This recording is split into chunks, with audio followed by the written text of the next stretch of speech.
네, 최종 의견 낭독하도록 하겠습니다. 군 통수권과 군령권에 기반하여 비상계엄을 수단으로 군의 무력을 동원한 이 사건 내란에서 피고인들은 인력을 편성하여 범죄 현장에서 범죄 실행을 직접 지휘하고 관장한 이치에 있었습니다.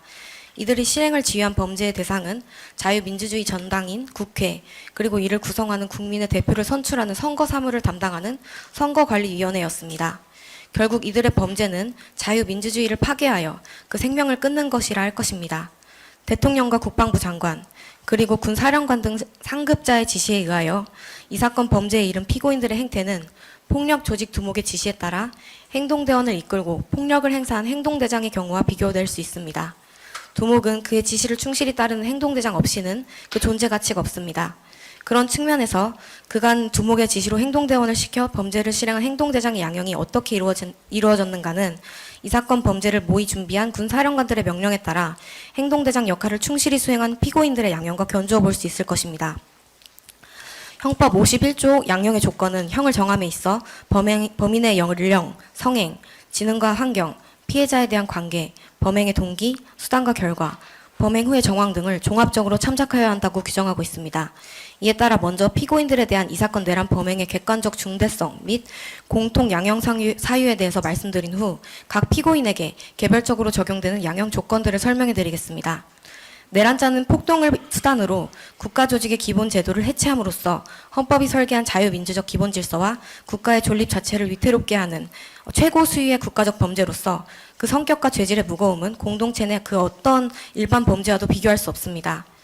우리의 지나온 역사가 증명하듯 내란은 본질적으로 무력 사용이 수반되는 범죄로서 단순한 정권의 향배에 그치지 않고 권력을 획득 유지하는 과정에서 국가 공동체의 근간을 파괴하며 국민의 생명과 자유, 재산을 무참히 침해하는 비극으로 이어져 왔습니다. 이에 따라 동서고금을 막론하고 국가의 기틀을 흔들고 법치주의를 무효화하는 내란 행위에 대해서는 가장 엄정한 형벌로 대응해 왔습니다. 우리 형법 역시 내란죄의 중요 임무 종사자에 대하여 사형 무기 또는 5년 이상의 징역 금고라는 중형을 규정하고 있으며 헌정질서 파괴 범죄의 공소시효 등에 관한 특례법을 통해 공소시효의 적용조차 배제함으로써 헌정 파괴 범죄에 대해 끝까지 법적 책임을 추궁하겠다는 국가적 법률적 의지를 명확히 하고 있습니다. 피고인들의 범행은 국가의 병력 체계를 사적으로 동원하여 국회와 중앙선거관리위원회 등 핵심 헌법기관의 권능 행사를 불가능하게 만들어 헌법이 설계한 국가의 작동에 관한 질서를 파괴하려 한 것입니다. 대한민국의 존립 자체를 위협한 이 사건 내란 범행에 대한 엄정한 처벌은 민주적 헌정질서 수호와 형사사법 절차의 신뢰 회복을 위한 최소한의 법적 조치입니다. 국회는 주권자인 국민 한 사람... 죄송한데 저희 앉아서 되실 것 같아요. 예, 내용이 많으실 것 같아서 앉아서 하십시오. 알겠습니다. 네, 국회는 주권자인 국민 한 사람 한 사람의 염원과 목소리가 살아 숨쉬는 대의민주주의의 심장이자 민주공화국의 성전입니다. 그리고 중앙선거관리위원회는 국민의 신성한 한 표가 온전히 반영되도록 지켜내는 공정의 파수꾼이자 민주적 정통성을 떠받치는 최후의 보루입니다. 이 두 기관은 우리 국민이 수많은 희생을 치르며 지켜낸 자유민주적 헌정질서 그 자체입니다. 피고인 이상현과 김현태는 국민 보호를 위해 쓰여야 할 최정예 특전사 무장병력을 이끌고 한밤중에 민주주의의 울타리인 국회의 담장을 넘은 뒤 신성한 소총의 총구와 망치로 국회의사당 유리창을 깨부수고 내부로 난입하였습니다. 국회의사당에서 국회의원을 체포하라는 지시를 아무 거리낌도 없이 부하들에게 지속적으로 하달하였으며 심지어 전기를 차단하여 국회의사당을 암흑으로 만들어 그 기능 수행을 원천적으로 차단하려 했습니다. 비상계엄을 수단으로 군에 의한 정치 개입의 역사가 있었지만 무장한 군이 국회의사당으로 난입하여 국회의원을 끌어내거나 체포하려고 시도한 사례는 한 번도 없었습니다. 과거 어느 독재자도 그리고 어느 군인도 감히 실행하지 못한 대한민국의 헌정사상 유래를 찾을 수 없는 행위였습니다. 피고인 고동희는 국가 안보를 위해 쓰여야 할 정보사령부의 특수공작 역량을 헌법기관 점거에 동원하였습니다. 이들은 한밤중 중앙선거관리위원회 청사에 난입하여 근무 중이던 공무원들의 휴대전화를 강탈하고 유선 전화 선마저 뽑아버림으로써 헌법기관을 외부화 차단시켰습니다. 국민의 표심과 민주주의의 기록이 집약된 통합관제 서버실을 무단 점거, 촬영하여 이를 이후에 올 방첩사 등 수사기관에 넘기려고 시도하고 직원들을 밀착 감시하였습니다. 피고인 김봉규, 정성욱은 야구방망이와 케이블타이, 복면을 동원해 자유민주주의가 기능하도록 국민의 대표를 선출하는 선거를 관리하는 헌법기관 소속원을 강제로 체포 구금하려 했습니다. 이는 문명화된 법치국가에서는 상상조차 할 수 없는 야만적인 시도였습니다. 민주적 정통성에 깃들인 선거 관리 기능을 무력화하고 국민 주권의 신뢰를 흔들려 한 행위는 합법적인 비상계엄 하에서도 허용되지 않고 과거 어떤 독재자도 그리고 어떤 군인도 시도할 엄두도 내지 못한 자유민주주의 헌정 질서에 대한 미중유의 반헌법적 범죄입니다. 피고인들은 여단급 부대 등 군 조직상 독자적 운용이 가능한 부대 또는 조직의 지휘관들입니다. 이들의 이 사건 내란 참여는 상급자의 명령에 단순히 기계적으로 반응하거나 불시에 수동적으로 동원된 것이 아닙니다. 피고인들에게는 내란에 참여하지 않을 힘과 시간이 있었습니다. 먼저 피고인들은 사령관급 지휘관들과는 달리 부대원을 현장 또는 지휘소에서 직접 구체적으로 임무를 부여하고 통솔할 수 있는 대령급 이상의 고위 장교입니다. 최초 지시를 내리는 것은 사령관급 지휘관이지만 여단급 또는 대령급 지휘관들은 부대 및 소속원들에게 구체적인 임무를 부여하고 실행할 것을 명령할 수 있는 독자적인 판단과 지휘 권한이 있습니다. 이를 통하여 부대와 소속원을 통솔하고 상황을 판단하여 임무를 완수하게 되므로 이들의 부대 운용에 관한 결정이 이 사건 내란의 성패를 좌우합니다. 그런데 이들은 거리낌 없이 자신들의 부대 및 소속원을 내란에 동원하였습니다. 또한 피고인들은 사령관 등의 요구를 받고 부대 및 소속원을 통해 실행하는 과정에서 상황을 분석하고 적절한 판단을 내릴 수 있는 시간이 충분하였습니다. 피고인들이 요구받은 것은 즉각적인 발포 또는 표적 제거 명령이 아니라 부대 소집, 국회 및 선관위로의 출동, 타 기관과 합동 체포조 구성, 국회의원 등에 대한 체포로 요구사항 수령 후 진행 과정에서 일련의 상황을 분석하고 수행 여부를 결정할 충분한 시간이 있었습니다. 내란에 동원된 수도방위 사령부의 경우 제1경비단장 조성현은 이진우로부터 국회의원을 체포하라는 취지의 명령을 듣고 고뇌 끝에 결국 임무 수행이 제한된다라는 취지로 건의하여 국회의원을 체포하는 임무를 철회하였고 휘하 제2특임대대에 대한 국회 진입 명령을 철회하여 서강대교에서 국회로의 이동을 중지시켰습니다. 조성현에게는 국회의원을 체포하거나 국회로 부대를 계속 진입시킬 힘과 시간이 모두 있었습니다. 조성현의 휘하에 있던 제1경비단 병력 중 제3호특임대대 선발대는 2024년 12월 3일 23시 45분경 이미 국회 인근에 도착하였고 12월 4일 00시 24분경 국회 담을 넘어 국회 경내로 진입하였습니다. 이후 제3호특임대대 후속부대를 합하면 총 38명이 국회 경내로 진입하였고 국회 경내로 진입하지 못한 병력만 해도 제2특임대대 62명, 단본부 28명, 총 90명의 추가 병력이 있었습니다. 국회로 출동한 피고인 김현태는 무장병력 18명과 함께 국회의사당 창문을 부수고 내부로 난입하여 3층과 4층을 활보하다가 급기야는 지하 1층으로 이동하여 국회의사당 전체의 전원을 차단하려 하였습니다. 조성현의 부대 역시 707 특임단 목지하는 최정예 장병들이었고 국회의사당으로 난입한 19명보다 많은 병력이 국회 경내에 진입한 상태였지만 조성현은 외부적 요인으로 어쩔 수 없이 임무를 중지한 것이 아니라 스스로의 판단 끝에 사령관에게 임무 철회를 건의하여 임무 수행을 중지시켰습니다. 사실상 국회의원의 비상계엄 해제 표결 저지 명령을 거부한 것으로 평가될 수 있습니다.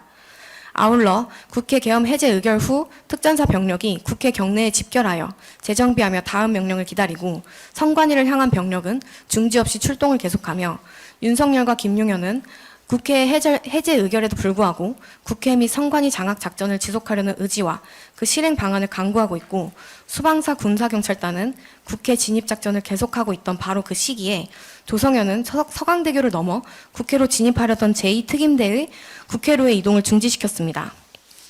반면 피고인 김봉규와 피고인 정성욱은 사전에 모의에 참여하였고 피고인 고동희는 당일 낮에 이미 내란을 알게 되었으며 피고인 박헌수는 2024년 12월 3일 22시 44분경부터 방첩사령관 여인영의 합동체포조 구성 요청을 받았으며 피고인 이상현과 김현태는 출동을 위한 이동 전 국회 차단 등 임무를 부여받았기 때문에 구체적인 실행에 앞서 상황을 검토할 시간이 충분히 있었으며 피고인 김대우 역시 지시를 받고 실행에 필요한 조치를 진행하면서 상황을 검토할 시간이 충분히 있었습니다. 그럼에도 이들은 거리낌 없이 사령관 등의 요구를 받고 그 이행을 위해 최선을 다하였습니다. 이들에게도 조성현과 마찬가지로 임무 변경을 건의하거나 독자적으로 번복하거나 중지할 시간이 충분히 있었습니다. 결국 피고인들은 기계적인 조치가 아니라 그들의 독자적인 판단을 통하여 내란에 가담하기를 결정한 것입니다. 이에 대해 피고인들은 비상계엄의 위헌 위법성을 몰랐다는 등의 주장을 하지만 피고인들이 요구받은 것은 정상적인 비상계엄 아래에서도 수행해서는 안 되는 것들이었습니다. 그리고 윤석열과 조지호에 대한 헌법재판소의 탄핵재판과 행정안전부 장관 이상민에 대한 내란 중요임무종사 재판은 이 사건 비상계엄의 위헌 위법성은 평균적인 법 감정을 가진 일반인이라면 누구나 명백히 인식할 수 있었던 것이라고 일관되게 판시하고 있습니다. 당시 피고인들이 상황을 의심할 만한 테러나 간첩단 침투 등 그 어떠한 정황도 존재하지 않았고 대통령이 발표한 담화문 자체만으로도 계엄의 요건이 전혀 충족되지 않았을 뿐 아니라 오로지 정부에 반대하는 조치를 취하고 있는 국회를 반국가 세력으로 표현한 것임을 충분히 알 수 있었기 때문입니다. 피고인들은 부대 및 소속원을 직접 지휘하는 대령급 이상 장교로서 현장에서 그리고 현장을 중계하는 방송으로 위법한 비상계엄에 동조하지 말라고 군인들에게 저항하는 시민들의 모습과 해당 임무의 적법성에 의문을 제기하는 부하들의 태도 및 현장에서 당황해하는 부하들의 모습을 통해 자신들의 임무 수행이 갖는 위헌 위법성을 충분히 알고 있었습니다. 이와 같이 피고인들은 내란에 가담하겠다는 스스로의 판단을 통하여 임무를 수행한 것입니다. 그럼에도 피고인들은 위헌 위법성을 몰랐다고 비겁한 변명으로 일관하고 있습니다. 피고인들은 비상계엄의 위헌 위법성 및 자신들이 부대 및 소속원에게 지시한 직무 수행 내용이 정상적인 비상계엄 아래에서도 허용되지 않는다는 사실을 충분히 인식하고 있었지만 대통령과 국방부 장관이 계엄을 수단으로 일으킨 내란임으로 성공할 것이라고 확신하고 그 열매를 함께 취하기 위해 적극적으로 요구받은 임무를 수행하였습니다. 1979년 12월 12일 군사반란 당시 국방부와 육군본부를 점령하였던 제1공수여단장 박희도는 전두환 정권에서 승승장구하여 육군참모총장을, 직속 상관인 육군특수전사령관 정병주를 체포하고 5.18 민주화운동에 진압하였던 제3공수여단장 최세창 역시 승승장구하여 노태우 정권에서 국방부 장관을 역임하였습니다. 물론 이들은 이후 법의 심판을 받았지만 얼마 지나지 않아 사면을 통하여 자유의 몸이 되었습니다. 내란을 제대로 단죄하지 못한 역사적 경험은 이 사회, 특히 이를 지켜본 장래의 군인이자 현재의 내란 참여자들에게 최악의 시그널을 주고야 말았습니다. 내란에 성공하면 그 과실을 누리며 감히 상상할 수조차 없었던 자리에 오를 수 있고 권력을 누린 후 심판대에 오를지라도 결국 강한 처벌을 회피할 수 있다는 선례를 남긴 것입니다. 오랜 군 생활을 통해 이러한 선배들의 역사를 누구보다 잘 알고 있는 피고인들은 불확실한 미래의 처벌보다는 현재의 확실한 과실을 탐하게 된 것입니다. 먼저 피고인 김봉규, 정성욱 등 정보사령부 관계자들은 이미 계엄 선포 수개월 전인 2024년 9월부터 11월에 걸쳐 민간인 노상원 등과 비밀리 회합을 하며 부정선거 수사를 빙자한 선관위 침탈, 직원 강제 체포, 제2수사단 창설 등 불법 공작을 치밀하게 기획하며 내란의 전체 설계자인 노상원과 한몸이 되어 내란의 성공을 도모하였습니다. 또한 피고인 김현태, 이상현 역시 비상계엄 선포와 동시에 최정예 무장병력을 헬기와 육로로 국회에 신속히 투입시켜 유리창과 문짝을 부수고 침투하는 등 폭력적인 실행 절차를 밟았습니다. 5.16, 10월 유신, 12.12 군사반란, 5.17 내란 등 권력 찬탈에 군이 동원된 그 어떠한 경우에서도 국회의사당 내에 무장군인이 난입하여 국회의원을 끌어내려는 시도는 없었습니다. 그러나 피고인 김현태, 이상현은 이를 적극적으로 수행하며 부하들을 위헌 위법적인 임무에 내몰았습니다. 피고인 김대우는 수사 업무에 평생을 종사한 군 내 최고 전문가임에도 불구하고 계엄 선포 직후 국회의원 14명에 대한 표적 체포 명단을 전달받고 3단봉과 수갑, 포승줄을 갖춘 체포조를 즉시 편성하여 출동시켰으며 피고인 박헌수는 체포조에 더해 수용시설 정비와 이감작전까지 준비하였습니다. 이는 피고인들이 범행의 위헌성을 알면서도 내란의 과실을 탐하기 위해 적극적 주도적으로 가담하였음을 명백히 보여줍니다. 2024년 12월 3일 선포된 비상계엄은 1980년 5월 17일 신군부 세력이 권력을 찬탈하고자 단행했던 비상계엄 전국 확대 조치 이후 무려 44년 만에 재현된 사태로서 우리 헌정사에 회복하기 어려운 충격과 상흔을 남겼습니다. 과거 5.17 비상계엄 조치는 광주 민주화운동에 대한 무자비한 진압이라는 비극으로 이어졌으며 국가 최고 권력이 헌법의 울타리를 벗어나 군 병력을 동원해 무력을 행사할 때 얼마나 참혹한 결과가 초래되는지를 우리 사회와 국민에게 뚜렷이 각인시켰습니다. 이러한 역사적 비극은 다시는 군 무력을 동원한 권력 찬탈과 헌정 질서가 파괴되어서는 안 된다라는 확고한 국민적 결의로 이어졌습니다. 이는 1987년 6월 항쟁을 거쳐 대통령 직선제 도입, 국회 권한 강화, 헌법재판소 설립이라는 개헌으로 결실을 보았고 명실상부한 자유민주적 헌정 질서를 확립하는 결정적 계기가 되었습니다. 그러나 피고인들의 이번 비상계엄 내란 범행은 우리 사회가 수많은 희생을 통해 어렵게 쌓아올린 민주주의의 위상과 국민적 자긍심, 그리고 국제사회의 굳건한 신뢰를 한순간에 무너뜨렸습니다.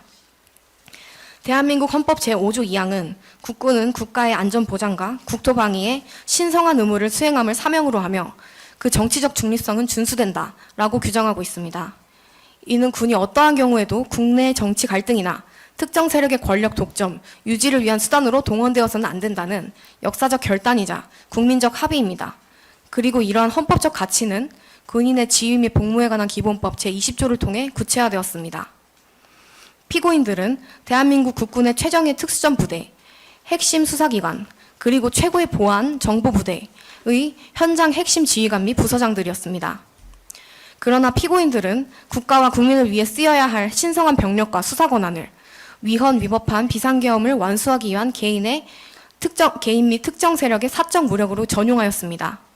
피고인들의 주도 아래 소총과 망치, 소화기, 수갑, 포승줄, 심지어 야구방망이와 케이블 타이까지 동원되어 헌법기관 침탈과 불법 체포 작전에 사용되었습니다. 이로 인해 동원된 많은 장병들과 수사관들은 하루아침에 내란 실행의 수단으로 쓰이는 치욕을 겪었고 대한민국 국군의 명예와 자긍심에는 씻기 힘든 상처가 남게 되었습니다. 일반 범죄와 달리 사회 공동체의 존립 자체를 파괴하는 내란 범행에 대해서는 엄정한 법적 책임을 물어 향후 유사한 불법적 시도가 재발하지 않도록 규범적 선례를 세우는 것이 형사사법의 핵심 목적입니다. 그런데 이 사건 피고인들은 비상계엄 선포 직후에야 비로소 사정을 알게 되었을 뿐 국헌문란의 목적 없이 단지 상급자의 지시를 따랐을 뿐이라고 강변하며 책임을 회피한 채 본인들의 범죄를 진지하게 반성하는 모습을 전혀 보이지 않고 있습니다. 그러나 비상계엄이 선포된 바로 그 시각 평범한 주권자인 수많은 국민들은 어떠한 법률적 전문 지식 없이도 그것이 대한민국 헌법을 파괴하는 위헌 위법한 폭거임을 즉시 직관하고 민주주의를 지켜내기 위해 밤을 지새우며 국회로 몰려들었습니다. 하물며 국가 안보와 헌법 수호의 책무를 지닌 국군의 최고의 지휘관 및 수사 책임자들인 피고인이 한밤중 국회 침입, 국회의원 체포, 선거관리위원회 점거라는 행위의 명백한 위법성을 알지 못했다는 주장은 도저히 납득할 수도 받아들일 수도 없는 비겁한 변명에 불과합니다. 수십 년간 군과 국가기관에 복무하며 헌법 수호의 선서에 나섰던 피고인들이 현장으로 달려온 시민들보다 헌법적 감수성과 상식적인 판단력이 낮았다고 볼 수는 없습니다. 그럼에도 피고인들이 자신들의 행위를 상급자의 지시에 따른 기계적 복종이라고 포장하는 것은 위헌적 행태를 은폐하고 법적 책임을 회피하려는 사후적 도피이자 국민의 상식을 정면으로 기만하는 것입니다. 법치국가의 군인에게 부과된 진정한 의무는 헌정 질서를 무너뜨리는 불법적 명령을 단호히 거부하는 것입니다. 피고인들이 주도한 한밤중의 국회 침입과 헌법기관 봉쇄 작전은 TV 생중계를 통해 전 국민과 국제사회에 실시간으로 전파되었습니다. 대한민국 국민은 무장한 군인들이 민주주의의 전당을 침투하고 언론인과 시민을 제압하는 광경을 실시간으로 목도하며 극도의 불안과 참담함을 느껴야 했습니다. 이 사건 범행으로 인해 국제사회에서 대한민국이 장기간 쌓아올려온 군과 정치가 철저히 분리된 안정된 민주국가라는 위상과 국가 신인도가 심각하게 실추되었습니다. 금융시장의 불안정성 심화와 국가 경쟁력 지표 하락 등 거시경제 전반에 미친 부정적 여파 역시 가늠하기 어려울 정도로 큽니다. 피고인들의 범행은 국민 전체의 행복 추구권과 자긍심을 심각하게 손상시킨 국가적 비극이었습니다. 이 사건 내란 범행으로 인한 최대 피해자는 독재와 권위주의의 어둠에 맞서 피와 땀으로 오늘의 자유민주주의를 일구어낸 바로 우리 국민입니다. 수많은 숭고한 희생으로 지켜온 민주적 헌정 질서와 국민의 존엄한 기본권이 피고인들의 반헌법적 행위 앞에 일순간의 위기를 맞았습니다. 한밤중에 무장군인의 국회 침입을 목도하며 국민이 느껴야 했던 극도의 충격과 참담함은 쉽게 회복될 수 없는 깊은 상흔으로 남아 있습니다. 나아가 피고인들은 국가와 국민을 지키는 최후의 보루여야 할 대한민국 국군을 권력 유지의 수단으로 사유화함으로써 국민이 군에 보냈던 신뢰와 국군의 신성한 명예를 실추시켰습니다. 더욱 안타까운 것은 아무런 죄 없이 위헌적 명령에 따라 현장에 내몰렸던 수많은 청년 장병들이 오히려 사회적 불신과 낙인이라는 억울한 고통까지 감내하고 있다는 사실입니다. 그럼에도 피고인들은 국민을 향한 진정한 반성과 사죄를 외면하고 있습니다. 피 흘려 지켜온 민주주의가 위태로워지는 순간을 목도한 국민들은 피고인들에 대한 단호하고 엄정한 법의 심판을 강력히 요구하고 있습니다. 정의 수호의 마지막 보루인 이 법원이 준엄한 형벌을 통해 무너진 법치 질서를 바로 세우고 국민의 상처를 위로해 주시기를 간곡히 요청드립니다. 손자병법 모공편에는 장자국지보야, 보주즉 국강, 보극즉 국약이라는 구절이 있습니다. 장수는 국가를 떠받치는 기둥이니 장수가 올바르고 치밀하게 보좌하면 나라가 강해지고 장수가 사리사욕으로 기울어져 틈이 생기면 나라가 약해진다라는 뜻입니다. 국가 안보의 핵심 기둥이어야 할 군의 고위 지휘관들인 피고인들은 국가와 국민에 대한 충성이라는 장수의 본분을 잊고 견리망이하였습니다. 국토 방위와 국가 수호를 위해 쓰여야 할 신성한 군령권과 지휘권을 헌정질서 파괴의 도구로 남용함으로써 국가를 떠받치던 군의 기둥에 스스로 치명적인 균열을 내었습니다. 피고인들이 무너뜨린 것은 단순한 군 내부의 질서가 아니라 국가를 수호하는 군 전체의 사기와 적법한 지휘 체계에 대한 신뢰 그 자체입니다. 고위 군 지휘관이자 핵심 부대장들인 피고인들은 자신들에게 위임된 신성한 군령권과 지휘권을 남용하여 위헌 위법한 내란 범행에 부하 장병들을 동원하였습니다. 이로 인해 향후 우리 장병들은 엄중한 국가 위기나 전지 상황에서도 상관의 작전 명령을 따라야 하는가, 나를 사지로 몰아놓는 불법적 지시는 아닌가 라는 근본적인 의구심과 혼란을 가질 수밖에 없게 되었습니다. 반국가 세력과 첨예하게 대처하며 엄혹한 안보 현실에 직면해 있는 대한민국의 특수성을 고려할 때 국방의 근간을 흔들고 나라의 기둥을 약화시킨 피고인들의 범행은 양형에 있어 가장 엄중하게 단죄되어야 할 것입니다. 다음으로 피고인들 개별 양형 사유에 대해서 말씀드리겠습니다. 먼저 피고인 박헌수 관련해서 말씀드리겠습니다. 국방부 조사본부는 국군 군사경찰의 최상급 부대로서 군 내부의 범죄를 수사하고 사법정의를 수호하는 최고 전문기관이며 국방부 조사본부장은 국방부 및 직할부대 소속 군인에 대한 수사를 총괄지휘, 감독하는 군 수사의 최고 책임자입니다. 따라서 비상계엄이 선포된 2024년 12월 3일 그날 밤 군 수사 최고 지휘관인 피고인 박헌수에게 부과된 법적 헌법적 의무는 위헌 위법한 내란을 감행하던 내란 현행범 군인들을 단호히 체포하고 범죄를 저지하는 것이었습니다. 그러나 피고인은 동반 골프 모임을 할 정도로 가까운 친구였던 방첩사령관 여인영과 결탁하여 반국가 세력 합동 체포조를 구성하고 내란 범행의 핵심 실행체로 가담하는 길을 택하였습니다. 이 합동 체포조는 방첩사 조사본부, 경찰이 공조하여 국회의원 등 주요 정치인을 불법 체포 구금하고 계엄 유지 명분을 조성하며 장기적으로는 반대 세력을 축출하기 위한 것입니다. 피고인은 여인영으로부터 수사기관 100명을 빨리 지원해달라는 연락을 받자마자 군내 최고의 수사 전문가로서 그것이 위헌 위법함을 누구보다도 잘 알고 있음에도 불구하고 즉시 하급자들에게 육해공군, 해병대 및 조사본부 수사관 100명의 파견 명단 작성과 비상소집을 지시하였습니다. 더욱이 피고인은 TV 생중계를 통해 계엄군이 국회를 봉쇄하고 국회의원들의 출입을 통제하는 초유의 폭력적인 상황을 실시간으로 확인하고 있었습니다. 그럼에도 피고인은 조사본부 수사단 및 민조단 소속 수사관 10명에게 검정색 사복 착복, 신원 은폐를 위한 부대 패치 탈착, 체포용 수갑 소지를 지시하여 국회 수소충전소 현장에 합동체포조로 출동시켰습니다. 나아가 불법 체포될 국회의원들을 수용 감금하기 위해 수도방위사령부 및 수도분단 군사경찰단 미결수용실을 현황을 파악하고 기존 수용자들을 국군교도소로 긴급 이감시키도록 대비하는 등 내란 세력의 인적 청산 및 불법 구금 작전을 사법적, 시설적으로 완벽히 뒷받침하였습니다. 그럼에도 불구하고 피고인은 이 법정에 이르기까지 도무지 납득할 수 없는 변명으로 일관하며 범행을 전혀 반성하지 않고 있습니다. 피고인은 반국가 세력 합동체포조에 파견 보낼 수사관 100명의 구성을 지시한 것이 아니라 단순 확인을 지시했을 뿐이라거나 정치인 체포를 위해 국회로 출동한 수사관 10명에 대해서도 출동 준비만 보고받았을 뿐 실제 출동은 보고받지 못했다는 등 정교하게 조작된 언사로 책임을 회피하려고 하고 있습니다. 평생을 군에 몸담아 장성의 반열에 오른 피고인은 상명하복과 지휘체계로 움직이는 군 조직에서 최고 지휘관의 지시나 승인 없이 중간 간부들이 임의로 수사관 100명의 명단을 작성하고 수갑을 찬 체포조를 국회로 출동시키는 것은 불가능하다는 사실을 누구보다 잘 알고 있었습니다.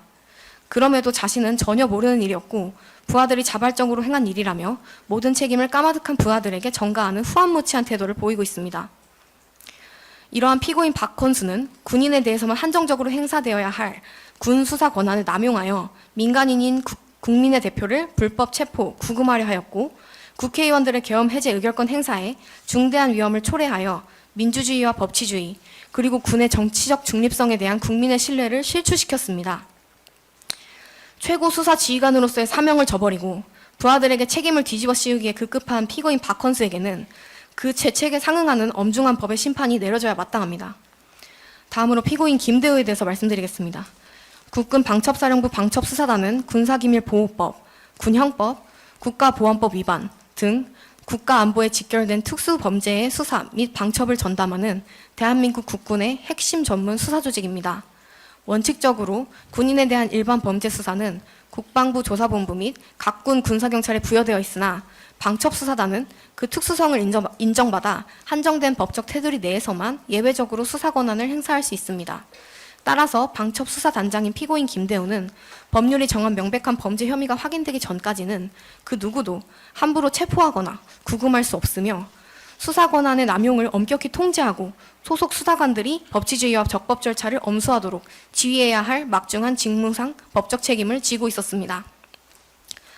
그러나 피고인은 방첩사령관 여인영의 위헌 위법한 지시를 거부하기는커녕 이를 적극 동조하며 방첩수사단의 막강한 조직력을 주요 인사 불법 체포 구금의 수단으로 이용하였습니다.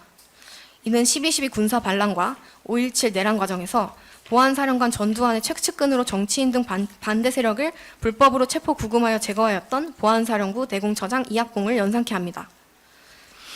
피고인은 비상계엄 선포 직후 그 어떠한 범죄 혐의도 확인되지 않은 상태에서 국가의전서열 2위인 국회의장, 제1야당 대표, 여당 대표 등 주요 정치인 14명을 체포하여 수도방위 사령부 삐원벙커 구금시설로 이송하라는 위헌적 명령을 전달받자마자 조금의 주저함도 없이 실행에 옮겼습니다. 피고인은 국방부 조사본부 및 경찰청 국가수사본부와 긴밀한 연락을 지시하여 불법적인 반국가 세력 합동 체포조를 구성하는 데 가장 핵심적인 역할을 담당하였습니다. 앞서 피고인 박헌수 부분에서 지적하였듯이 이 합동체포조는 장기 집권을 위해 정치적 반대 세력을 탄압하고 계엄을 지속할 명분을 조작하기 위해 결성된 반헌법적 폭력기구였습니다. 피고인은 이를 위해 체육관의 3단봉, 수갑, 포승줄, 결束벨트를 가득 담은 백팩을 사전 준비시켰고 총 10개 팀 49명의 수사관에게 체포장구를 지급하여 국회 현장으로 출동시켰습니다. 특히 계엄 해제 요구안 가결이 임박하자 기존 구금 인원 전면 취소, 모든 팀은 우원식, 이재명, 한동훈을 최우선 체포하여 수방사로 이송하라는 명령을 하다라는 등 국회의 계엄 해제 요구권 행사를 물리적으로 차단하기 위해 가용수단을 총동원하였습니다. 이처럼 피고인의 체포조가 국회 현장으로 신속히 투입되어 국민의 대표를 체포하려 시도한 행위는 민주주의와 법치주의, 그리고 군의 정치적 중립성에 대한 국민의 신뢰를 짓밟은 중대범죄입니다. 비록 수사관들이 국회에 집결한 시민들의 자발적 저항에 막혀 실질적인 체포구금에 이르지 못하였다 하더라도 이는 용기 있는 시민들의 저항이라는 외부적 요인에 기인한 것일 뿐 피고인의 자발적 반성에 의한 것이 아니므로 범행의 중대성이 감쇄될 수 없습니다. 그럼에도 피고인은 이 법정에 이르기까지 도무지 납득할 수 없는 논리와 변명으로 일관하며 범행을 전혀 반성하지 않고 있습니다. 피고인은 평생 수사 분야에 몸담으며 수사법리와 실무를 누구보다 깊이 통달한 군 수사의 최고 전문가입니다. 범죄의 공모와 역할 분담, 불법 체포 감금 범죄 성립 요건을 그 누구보다 정확히 알고 있을 피고인이 직접 체포가 아닌 인계를 받아 이송만 하라는 명령만 내렸을 뿐이라며 책임을 회피하려 하나 이는 사실관계에 부합하지 않을 뿐더러 불법 체포와 감금이라는 일련의 범죄 과정에서 이송과 수용이라는 핵심적 역할을 분담하고서도 직접 손에 쇠사슬을 채우지 않았다며 책임을 부정하는 형사법상 기본 원리를 정면으로 부정하는 반법리적 강변입니다. 또한 당시 국회에 출동한 부하 수사관들은 천천히 출발하거나 공터 등에 멈추는 등 임무 수행에 소극적으로 임하다 부대로 복귀하였습니다. 피고인은 부하들의 소극적 임무 수행마저 마치 자신이 기여한 결과인 양 자의적으로 해석하여 내란 범행을 정당화하고 있습니다. 이는 자신으로 인해 범죄자로 내몰린 소속 부대원들에게 일말의 미안함이나 책임감조차 느끼지 않는 태도라 할 수 있습니다. 다음으로 피고인 이상현에 대해서 말씀드리겠습니다. 피고인 이상현은 국가의 안위가 위태로운 최극단의 상황에서 국토를 방위하고 국민의 생명을 지키기 위해 군사력을 운용해야 할 최정예 특수전부대의 현장 지휘관이었습니다. 그러나 피고인은 민주주의의 전당이자 국민의 대표기관인 국회를 무력화하고 헌법상 보장된 국회의 계엄 해제 요구권 행사를 불가능하게 만들려는 위헌 위법한 내란 범행의 현장 핵심 지휘관으로 가담하였습니다. 제1공수 특전여단은 과거 1979년 전두환 신군부가 권력 찬탈을 위해 자행한 12.12 군사반란 당시 여단장 박희도가 부대원을 사병으로 전락시키고 반란 우두머리 전두환의 행동대장을 자임하고 동료 군인에게 총구를 겨누고 국방부와 육군본부를 점령하며 헌정질서를 침해했던 아픈 역사의 상흔을 지닌 부대입니다. 그렇기에 해당 부대의 최고 지휘관인 피고인만큼은 그 잔혹한 역사의 교훈을 누구보다 무겁게 새기고 어떠한 위헌적 명령에도 부대원들을 다시는 사지로 몰아넣지 말았어야 함이 마땅합니다. 그럼에도 피고인은 45년 전의 비극을 경계하기는커녕 장병들을 민주주의 침탈의 돌격대로 동원함으로써 부대의 역사와 국군의 명예에 씻을 수 없는 참담한 수치를 남겼습니다. 피고인은 국민의 생명과 안전을 지키라고 쥐어준 무장병력 170여 명을 국민의 대표들이 모여있는 민주주의의 성전을 향해 돌진시켰습니다. 일촉즉발의 대치 상황 속에서 피고인은 한치의 망설임도 없이 담을 넘어 국회 본관으로 들어가 국회의원들을 다 끄집어내라는 폭력적인 작전 명령을 하달하였습니다. 이는 국가 안보와 국민 생명을 수호해야 할 신성한 국군을 주권자의 뜻을 정면으로 위협하는 압제적 위력의 도구로 악용하여 헌정질서의 근간을 뿌리채 흔든 치명적 반역 행위였습니다. 무엇보다 피고인은 내란에 가담하지 않을 힘과 시간이 충분하였습니다. 피고인은 독자적인 공수 특전 여단의 여단장으로서 휘하의 병력에 대해서는 그 어떤 부대보다도 자율적인 책임과 지휘권을 보장받습니다. 그러나 피고인은 자신이 가진 권한으로 작전을 고민하기는커녕 특수전 사령관으로부터 출동 지시를 받은 2024년 12월 3일 22시 25분경 이후 국회에 도착해 저항하는 시민들과 함께 충돌하고 철수하기까지 그 수시간 동안 철저하게 임무를 수행하였습니다. 특히 칠흑 같은 한밤중 피고인이 내린 지시들은 민주헌법국가의 장교로서의 언어라기보다 이성을 상실한 파괴와 폭력을 선동하는 것에 가까웠습니다. 저항하는 사람들을 뚫고 들어가라. 유리창이라도 깨라. 문짝을 부수고서라도 국회의원들을 다 끄집어내어 투표를 못하게 해라. 전기라도 끊어라. 라고 지속적으로 독촉합니다. 나아가 부하들이 주저하지 않고 임무를 수행하도록 하기 위해 대통령님의 지시다. 라는 말까지 합니다. 피고인은 상급자나 대통령이 지시를 전달하고 이행했을 뿐이라는 취지로 변명하고 있으나 국민의 대표인 국회의원의 정당한 권한 행사를 저지하기 위해 담을 넘고 문짝을 부수며 국회의원을 강제로 끌어내라는 지시는 어떠한 군사적, 법률적 명분으로도 정당화할 수 없는 명백한 위헌 위법의 내란 명령입니다. 군인의 복종 의무는 헌법과 법률의 테두리 안에서만 성립하는 것이지 국가의 존립과 헌정 질서를 파괴하는 범죄 행위에까지 맹목적으로 동조하는 것을 의미하지 않습니다.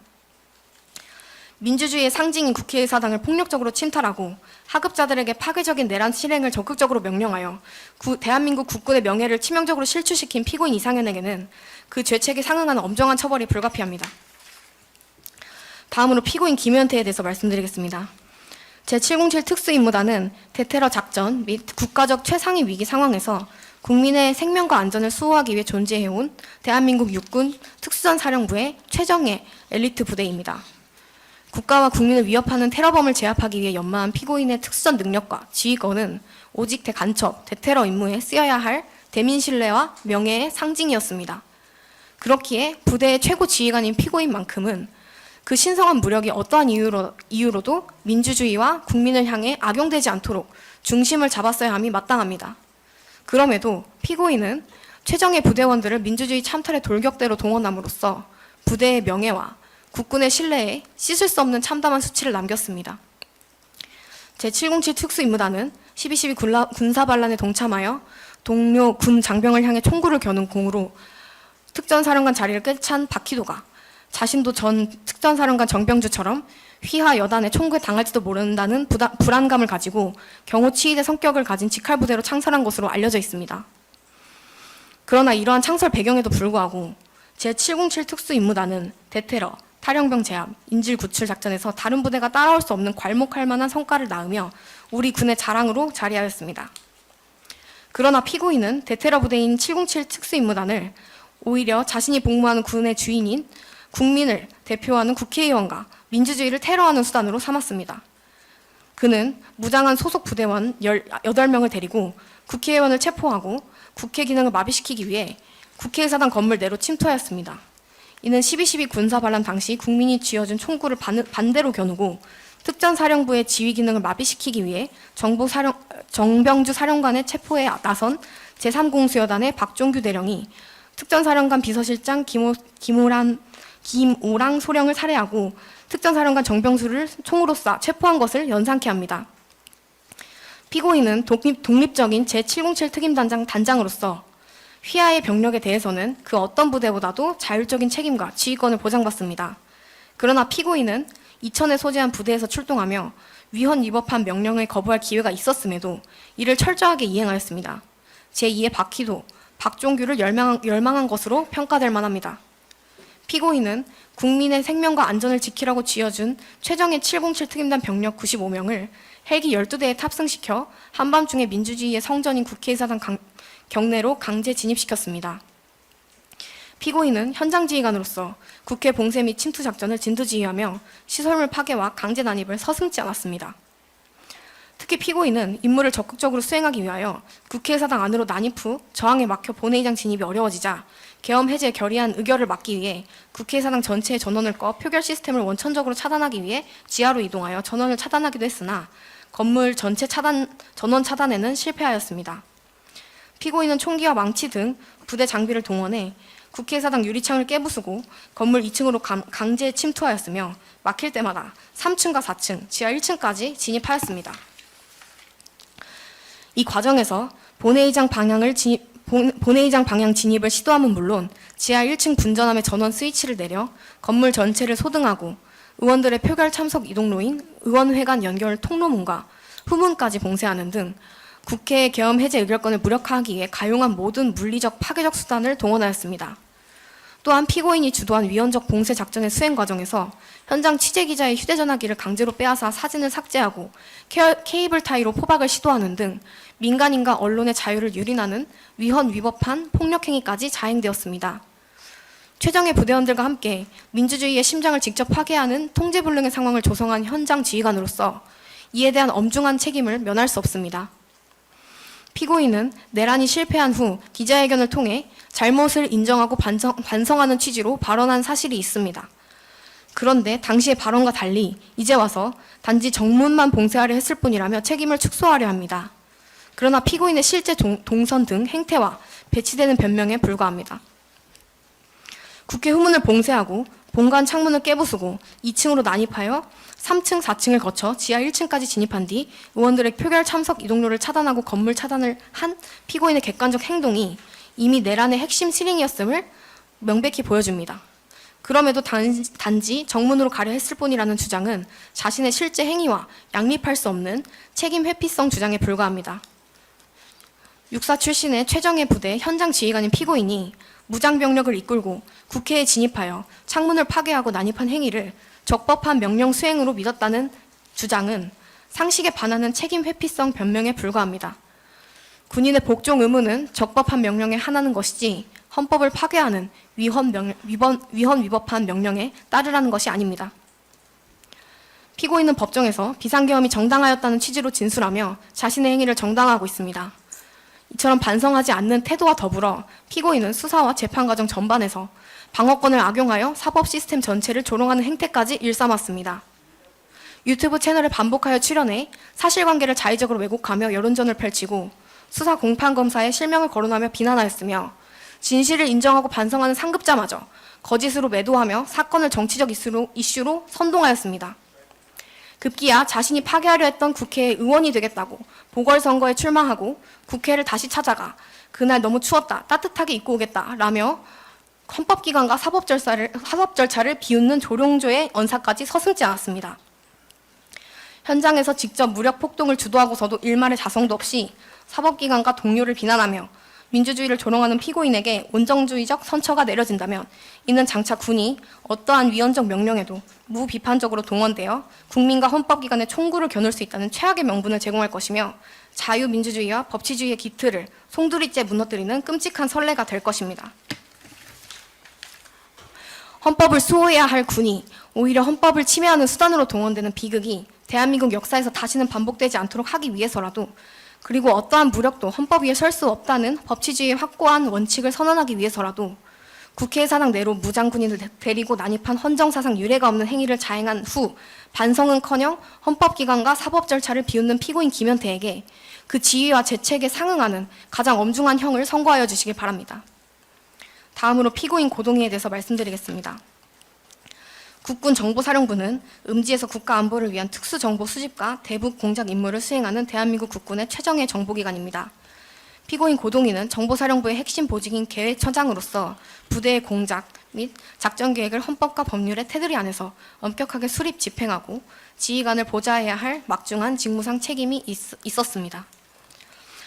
피고인은 이 사건 비상계엄 당일 오전부터 출동 대비 명령을 받았고 오후 16시에서 17시경에는 중앙선관위 청사에 진입하는 것이 임무임을 미리 알았던 자로 비상계엄이 선포되기도 전에 이미 중앙선거관리위원회 과천청사 인근에서 요원 10명을 데리고 대기하고 있었습니다. 이후 피고인은 비상계엄 선포 직후 과천청사 내부로 진입하여 당직실을 점거하고 정당한 업무를 수행 중이던 선관위 직원들의 외부와의 통신을 차단한 채 휴대전화 사용을 제한하였으며 업무 수행에도 사전 허락을 받도록 하고 이동까지 감시하는 등 직원들을 강압적으로 통제하였습니다. 특히 피고인은 국민 주권주의와 민주선거의 핵심 인프라가 집약된 통합관제실과 선거정보센터 서버실에 무단 침입하여 근무 중이던 직원에게 위치를 확인하고 출입문을 열게 한 뒤 통합명부 시스템과 통합스토리지 등 핵심 서버 설비를 사진 촬영하고 해당 시설을 점거하였습니다. 피고인의 이러한 침탈 행위는 선거의 공정성을 관리하는 독립된 헌법기관인 중앙선거관리위원회를 무력화하고 부정선거라는 허위의 명분을 작출하여 내란 범행을 정당화하려 한 위헌적 공장의 핵심 실행 과정이었습니다. 피고인은 상급자인 정보사령관의 지시에 따라 정당한 임무를 수행했을 뿐이라고 변명하고 있으나 독립된 헌법기관에 침입하여 전환선을 뽑고 민간인들의 휴대전화 사용을 제한하며 업무와 이동을 감시 통제하고 서버실을 무단으로 점거하는 행위가 군 본연의 임무나 적법한 명령이 될 수 없음은 평균적인 군인이라면 누구나 직관적으로 명백히 알 수 있습니다. 국가 안보를 위해 쓰여야 할 정보사령부의 역량을 헌법기관 침탈과 민간인 감시 통제의 수단으로 사용하고 현장 최선임자로서 자신과 함께 투입된 장교들을 이끌어 위헌 위법한 임무를 실행한 피고인의 죄책은 결코 가볍지 않습니다. 대한민국 민주주의와 헌정질서에 대한 국민의 신뢰를 근본적으로 훼손한 피고인 고동희에게는 그 죄책에 상응하는 엄정한 처벌이 불가피합니다. 다음으로 피고인 김봉규에 대해서 말씀드리겠습니다. 정보사령부 중앙신문단은 국가안보의 최전선에서 핵심 안보 정보를 수집, 분석하고 신문 업무를 전담하는 국군의 최정예 정보부대입니다. 피고인 김봉규는 이러한 핵심 조직의 장으로서 국가와 국민에 대한 충성 의무를 다하고 군 본연의 임무 수행에 전념해야 할 막중한 직무상 그리고 법률상 책임을 지고 있었습니다. 그러나 피고인은 사적인 욕망에 눈이 멀어 민간인 노상원 및 정보사령관 문상호와 결탁하였고 조직의 지휘권을 내란 범행을 위한 불법 수산한 창설과 민간인 불법 체포 고문의 수단으로 악용하였습니다. 특히 피고인 김봉규와 피고인 정성욱은 상당 기간 전부터 내란의 모의와 준비에 가담하였다는 점에서 그 책임이 막중하다 할 것입니다.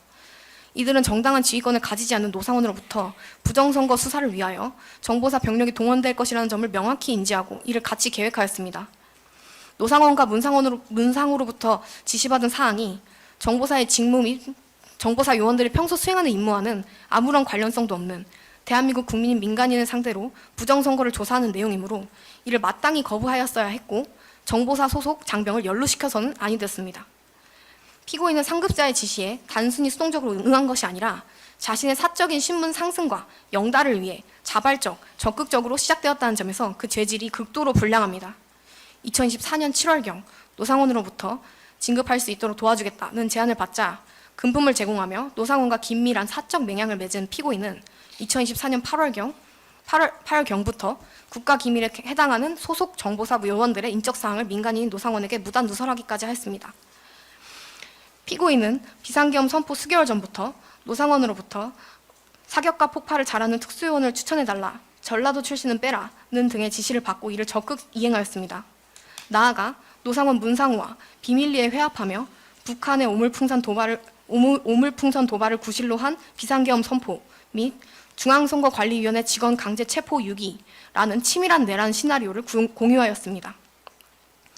피고인은 노상원으로부터 선관위 직원 체포 대상자 명단과 행동 준칙이 담긴 문건을 직접 전달받아 이를 동료인 정성욱에게 전파하였고, 최정예 특수임무 수행요원 HID를 포함한 40명의 인적 명단을 작성하여 보안 메신저로 노상원에게 전달하였습니다. 피고인의 지시에 따라 비상계엄 당일 정보사 공공여단에 비상수집된 부하들은 자신들의 의사와는 무관하게 위헌 위법한 내란에 동원되었습니다. 그 결과 수많은 장병들이 수사기관의 조사와 입건 대상이 되어 감내하기 어려운 정신적, 사회적 고통을 겪게 되었습니다. 그럼에도 피고인은 모든 책임을 상급자의 지시로 돌리며 자신의 행위가 정당행위라는 받아들일 수 없는 변명으로 일관하고 있습니다. 상급자의 지시가 있었다는 사정만으로 금품을 매개로 한 민간인과의 결탁, 군사상 기밀 누설, 그리고 민주주의의 성전인 선관위를 무력 침탈하려 한 중대 범죄가 정당화될 수 없음은 자명합니다. 자신의 영달을 위해 국가정보 조직을 사유화하고 부하들의 삶을 파탄에 빠뜨리고도 책임 회피에만 급급한 피고인 김봉규에게는 지휘관으로서의 최소한의 양심도 찾아볼 수 없는 바 그 죄책에 상응하는 가장 엄정한 형벌이 선고되어야 합니다. 마지막으로 피고인 정성욱에 대해서 말씀드리겠습니다. 정보사령부 공사업단장인 피고인 정성욱은 특수공작 및 최정예 정보 임무를 수행하는 부대를 통솔하는 지휘관으로서 헌법과 법률을 준수하고 소속 장병들을 국가안보라는 본연의 임무에 전념하도록 이끌어야 할 막중한 직무상 그리고 법률상 책임을 지고 있었습니다.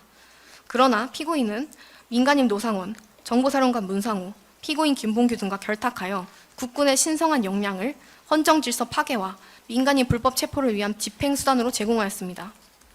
특히 피고인 김봉규와 정성욱은 내란을 장기간 준비하였다는 점에서 책임이 막중합니다. 이들은 민간인 노상원으로부터 부정선거 수사를 위해 정보사 병력이 동원될 것이라는 점을 명확히 인지하고 이를 함께 계획하였습니다.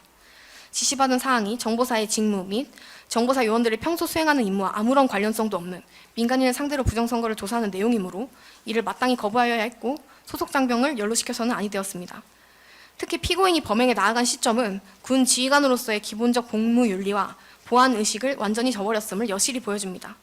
2024년 8월 발생한 정보사 블랙요원 명단 유출 사건으로 국방부 장관이 대국민 사과까지 발표하고 군사 보안의 엄정함이 강조되었던 시기에 약 3개월간 직무에서 배제되었던 인물입니다.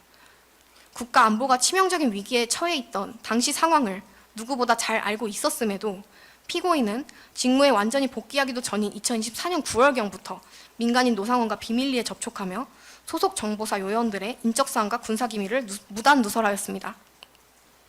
나아가 피고인은 2024년 11월 10일 및 11월 17일 노상원으로부터 비상계엄 선포 시 중앙선거관리위원회를 침탈하고 부정선거 수사를 빙자한 불법 제2수사단을 구성하는 위헌적 계획을 전달받아 완벽히 인지하였습니다.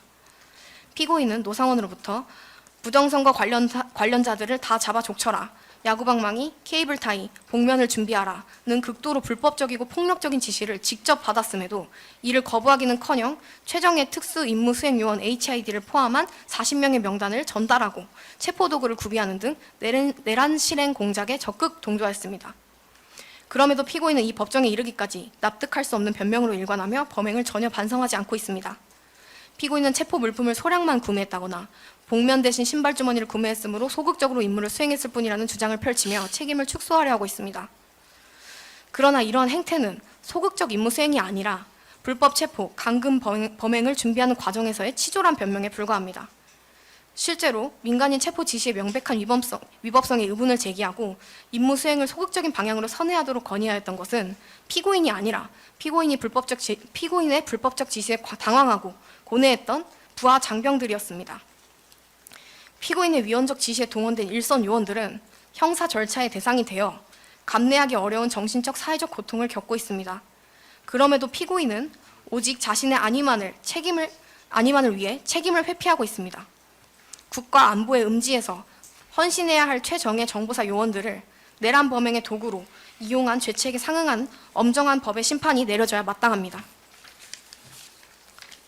피고인별 구체적 이상과 같은 이유로 피고인별 구체적 양형에 대해서 말씀드리겠습니다. 피고인 박헌수, 징역 10년.